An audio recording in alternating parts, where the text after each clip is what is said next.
घटिया किट पर भारत और चीन के बीच ठनती नजर आ रही है। भारतीय चिकित्सा अनुसंधान परिषद की चीन से आई रैपिड किट इस्तेमाल न करने और इसे वापस करने की सलाह के बाद चीन ने चिंता जाहिर करते हुए इसे पूर्वाग्रह से प्रेरित बताया है। चीनी कंपनियां ये मानने को तैयार नहीं है कि उनकी किट की गुणवत्ता गड़बड़ है। चीन ने भारत को नसीहत देते हुए कहा है कि किट के स्टोरेज, इस्तेमाल और ट्रांसपोर्टेशन सही तरीके से प्रोफेशनल लोगों द्वारा ना किया जाए तो नतीजों में अंतर हो सकता है। भारत ने गुणवत्ता को लेकर कोई समझौता ना करने का संदेश चीन को दिया है। वहीं सूत्रों की ओर से कहा गया है कि घटिया गुणवत्ता वाली किट लौटाई जा सकती है और इनका भुगतान भी रोका जा सकता है।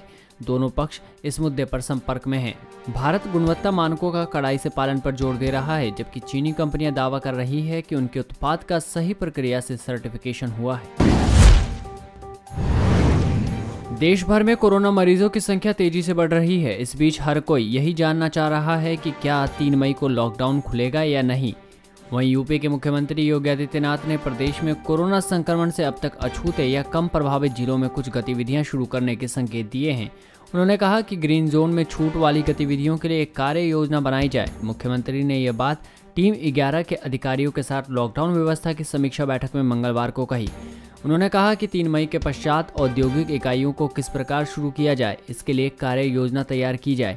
बता दें कि अभी तक यूपी में 15 जिले ग्रीन जोन में हैं। ये सभी ऐसे जिले हैं जहां अभी तक कोई कोरोना संक्रमण का केस नहीं है। ग्रीन जोन के 15 जिले अम्बेडकर नगर, अमेठी, बलिया, देवरिया, चित्रकूट, फर्रुखाबाद, कानपुर देहात, सिद्धार्थनगर, कुशीनगर, ललितपुर, महोबा, हमीरपुर, फतेहपुर, चंदौली और सोनभद्र हैं।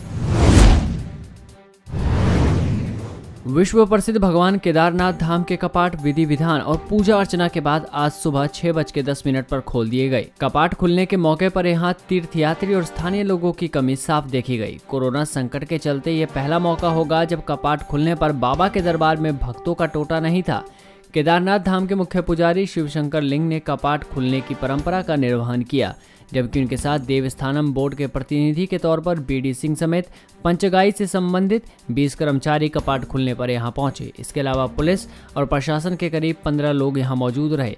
इस बार मंदिर को फूलों की बजाय बिजली की लड़ियों से सजाया गया है। सोशल डिस्टेंसिंग रहे और भीड़ ना हो, इसके लिए प्रशासन ने किसी को भी केदारनाथ जाने की अनुमति नहीं दी है। इसलिए कपाट खुलने के मौके पर काफी कम संख्या में लोग मौजूद रहे। मंगलवार को जिलाधिकारी मंगेश घिल्डियाल ने बताया कि कोरोना महामारी के चलते केदारनाथ के कपाट खुलने की परंपरा का सादगी से निर्वहन किया जाएगा। किसी भी दर्शनार्थी को केदारनाथ जाने की अनुमति नहीं दी गई है।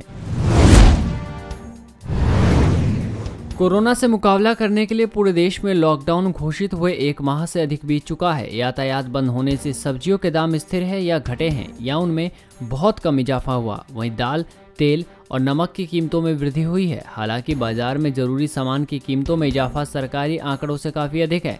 उपभोक्ता मंत्रालय के आंकड़े बताते हैं कि गेहूं, चावल, दाल, तेल, चीनी और चाय पत्ती की कीमतों में वृद्धि हुई है। ये तेजी लॉकडाउन की वजह से मेहनत मजदूरी करने वालों पर भारी पड़ रही है। चावल की कीमतों में सबसे अधिक वृद्धि पूर्वोत्तर में हुई है, पर दिल्ली में चने की दाल की कीमत 14 रुपए प्रति किलो तक बढ़ गई है। लॉकडाउन की शुरुआत को दाल 72 रुपए प्रति किलो थी, पर 28 अप्रैल को आंकड़े बताते हैं कि कीमत 86 रुपए तक पहुंच गई। अरहर दाल की कीमतों में भी उछाल आया है। मंत्रालय के मूल्य निगरानी विभाग के आंकड़े बताते हैं कि दिल्ली में अरहर 13 रुपए और वारंगल में 30 रुपए प्रति किलो तक बढ़ गए हैं। मसूर की दाल के दाम दिल्ली में 10 रुपए, गुरुग्राम में 20 और मुंबई में 23 रुपए प्रति किलो तक बढ़े हैं। धरती के बेहद करीब से गुजरने वाला उल्कापिंड शोध में अहम साबित होगा। इसके बारे में जानकारियां एकत्र करने को लेकर वैज्ञानिकों के साथ ही विज्ञान से जुड़े शोधार्थियों में भी खासी उत्सुकता बनी हुई है। हालांकि 19,000 किलोमीटर की रफ्तार से गुजरने वाले इस उल्कापिंड को लेकर कई अफवाहें फैलाई जा रही थी। कहा जा रहा था कि 19 अप्रैल के बाद दुनिया खत्म हो जाएगी, लेकिन खगोलीय वैज्ञानिकों ने इन बातों को अफवाह बताया है। आर्यभट्ट परीक्षण विज्ञान एवं शोध संस्थान के वरिष्ठ खगोल वैज्ञानिक डॉक्टर शशि भूषण पांडे के अनुसार बुधवार को पृथ्वी के करीब से गुजरने वाले उल्कापिंड की प्रक्रिया एक खगोलीय घटना है। उन्होंने कहा कि 1998 OR2 नाम से प्रचलित यह उल्कापिंड हवाई द्वीप समूह पर नीट नामक प्रोग्राम के तहत खोजा गया था। पृथ्वी के पास से गुजरने की प्रक्रिया काफी रोचक होती है, जिससे खासी जानकारी तथा अनुसंधान का विषय वस्तु एकत्र की जा सकती है। ये माना जा रहा है कि यह उल्कापिंड आज यानी बुधवार को पृथ्वी और चंद्रमा के बीच की दूरी के 16 गुना अधिक दूरी से गुजरेगा।